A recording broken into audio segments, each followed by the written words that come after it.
Welcome back to another episode of Ask the Techies. I'm D.Lee Beard, and I have a special guest host with me today, Chris Keesey. He's a project manager at Ohio University with their program Without Boundaries, which does a lot of distance type of learning activities. Graduate programs, corporate training for professional learners, yeah. And he's here to talk to us about his second life. He lives a double life. He has a real one that we see right here, and then there's another one where he has a secret avatar out there on the internet. Of course, I do too. It's a thing called Second Life. You may have heard about this and wondered, well, just what the heck is this? What's this all about? And so that's why I brought him in, sort of our resident expert, local expert on Second Life. I played around with it a little bit and know a little bit. He knows a lot more. And so just thought we got to get a start to find out, first of all, what is Second Life? Sure, D.Lee. Second Life is it's a virtual world for collaboration, for building, for prototyping.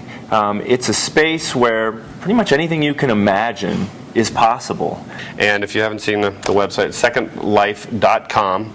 And basically this is their website, and you can sign up now to get an account at Second Life, and you just basically create a user ID and password. You get to pick your first name, whatever you want, but you have a first name and a last name in Second Life. Your first name you get to pick. Second one, they have a choice, a selection for you to pick from.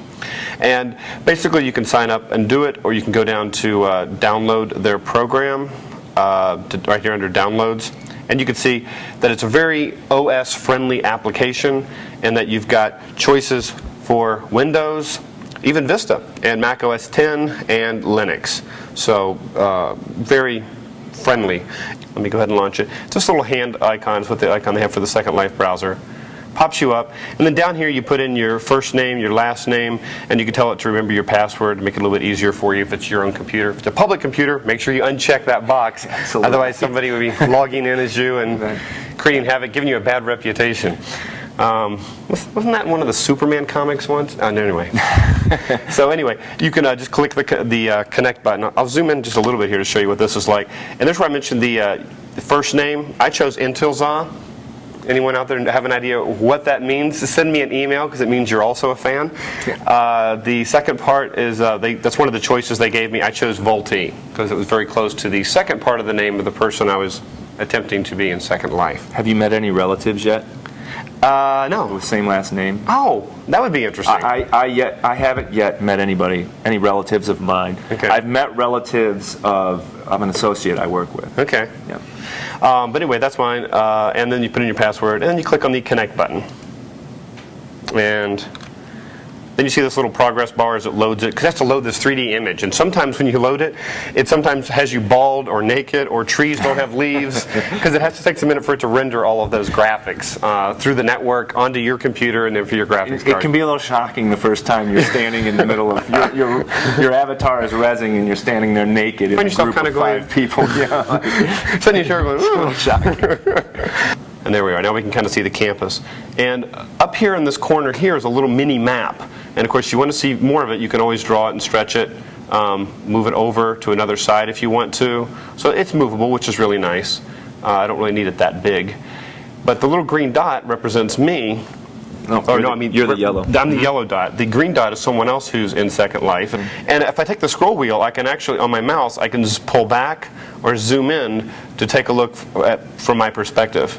And so that's kind of nice to be able to pull back. And then as I move my arrow keys left or right on the keyboard, I can rotate my view to see the world around me. And of course, that gets a little disconcerting when you go into a building gets in your way and then you can't see. So that's why you want to know how to do the scroll wheel, because sometimes when you're too close or too far away from something, you may need to adjust that a little bit so you can see where you are. But basically what you can do is you can just walk up here, and it says to right click or click on the building to teleport it. So I click on that building, let's say the Learning Center, or right click. There we go, right click, and then there's a choice there to teleport. Let me zoom in and show you. So I'm going to click off to the side. I'm going to do this again. I'm going to right click, and there's a choice. You can do other things. If you own it, you can probably do changes to it. But right here is to teleport. And then, woo!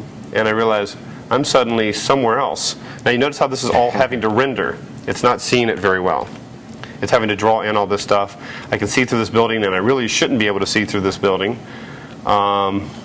Another way to get around is, oh look, a Chinese restaurant. Hungry? And so one of the things that I can do if I want to, I can also fly.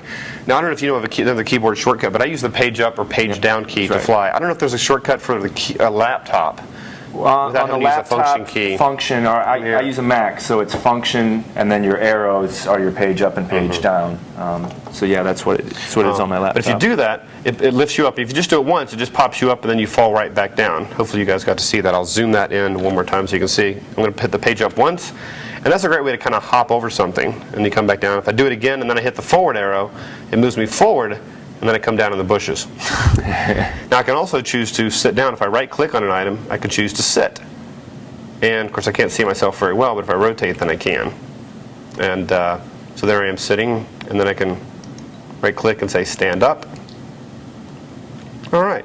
Now if I hit the page up and I hit it a couple of times, it'll keep me levitated. And then I can float over and just kind of fly. Just kind of floating across. Woo! And then to get down, you can hit the page down key and come down. Now here's another thing you might be able to do is you can actually, there's also an option I think to stop flying down at the bottom. Yeah, right here to stop flying. But when you do that, let me show you what happens when I do that. Whoa! Ouch. And you fall down and you look really goofy. And the first time I got on, I saw the button for fly or stop flying, and that's how I discovered it. And then I realized the keyboard shortcut may be a better way to go, because then you can let yourself down softly and you don't look so goofy. But that was every landing for me about the first week. That's that way you can tell if it's a newbie, in which case you can maybe kindly suggest to them the keyboard shortcut to do that. And that's another great thing about Second Life culture too, is that everybody's been a newbie. Yeah. You're not going to meet anybody. It's not like New York City where people were born there. Nobody was born here. Everybody was a newbie. Everybody understands. Yeah. We're all what freshmen. It feels like. Yes. So in that, people are very helpful. Yeah. If you ask for advice, people will generally give you advice. Let's say I found a place that I like. Like I want to come back to the sandbox frequently because I like to come here and play around and see how I can create things.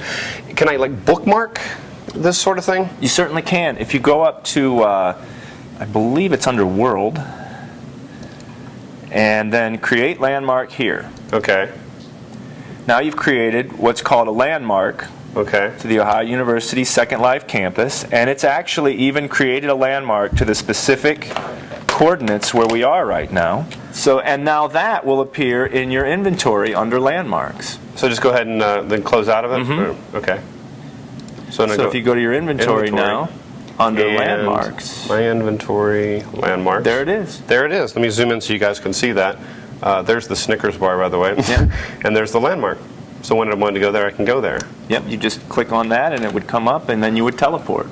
Here's this guy. Look at that, right in front of the Ask the Techies kiosk. Hey, I don't know if you guys realize this, but there's a little kiosk. Ohio University set up a little kiosk for Ask the Techies to kind of showcase our 3 most recent videos and to see what we're doing here in Athens. And so anyway, nice outfit. Got a tie, got a nice hat. This is obviously not someone who's been here very long. That is not a newbie. Now, how would I communicate with this guy? Well, if you're within 20 meters of the person, you can chat with them. Hey, he just opened up to me. He says, hey, so just click chat. Yep. And chat will work. He'll be able to hear you, quote, hear you, or hear your chat within 20 meters. Hey, back at you. And if you wanted to shout, he could hear you within 100 meters. Okay. So if you put text in there and then click shout. And then click the shout button. You have 100 so meters. There's a shout, there's a say, and then we come over here, and that's where I can actually type what I'm wanting to do. What did he just say to me? Or click on the history button? You can click on history and see what the people near you said. Join D.Lee Beard and Chris Keesey live in Second Life, Friday, January 25th, 2008, 1 p.m. Eastern Time at the Ohio University Second Life Campus Auditorium. At this event, you can ask your tech or Second Life questions live. Visit AskTheTechies.com for a quick link that will teleport you to the Ohio University Auditorium.